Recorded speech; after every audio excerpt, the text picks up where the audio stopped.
One of the things that has perplexed theologians is to explain the emotions of God. And there are two terms that we use: possibility and impossibility. Does God feel like you and I feel?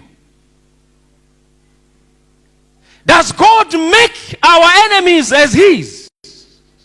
Is God's love selective only to a few people? And by the way, this sits in well with the notion of the Calvinists, who believed and who still believe today that, you see, even when we say God is love, he does not love everyone. He loves a selected people, those that he is destined to save. But this one actually is a slap in the face, because God is love, and the measure of his love is beyond human comprehension. He loves everyone. He loves everyone. And I want to say this to us: those your enemies, are they God's enemies?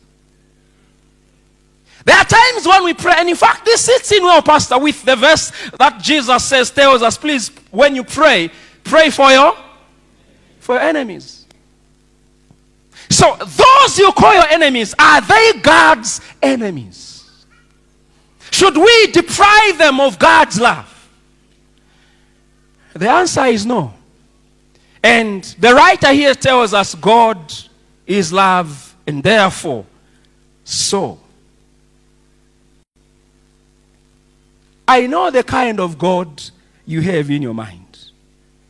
I know the kind of limitations you have thrown or attached to this God. I know the kind of law that you believe. You know how unjustly this God should treat those that are not called, and especially those that are not of your faith.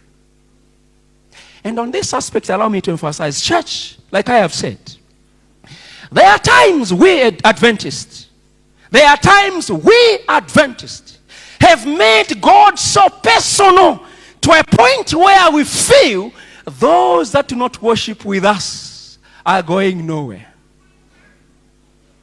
I do agree with you. But allow me again to amplify this aspect. You see, this is human thinking. Yes, you may be right. Because for you and I, we believe we can do certain things to appease God. Nothing we can do.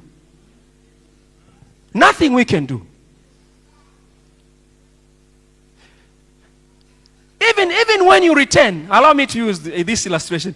Even when you return your tithe and offering, even when you sing so well, even when you play the piano so well, there's nothing you and I can do to appease God.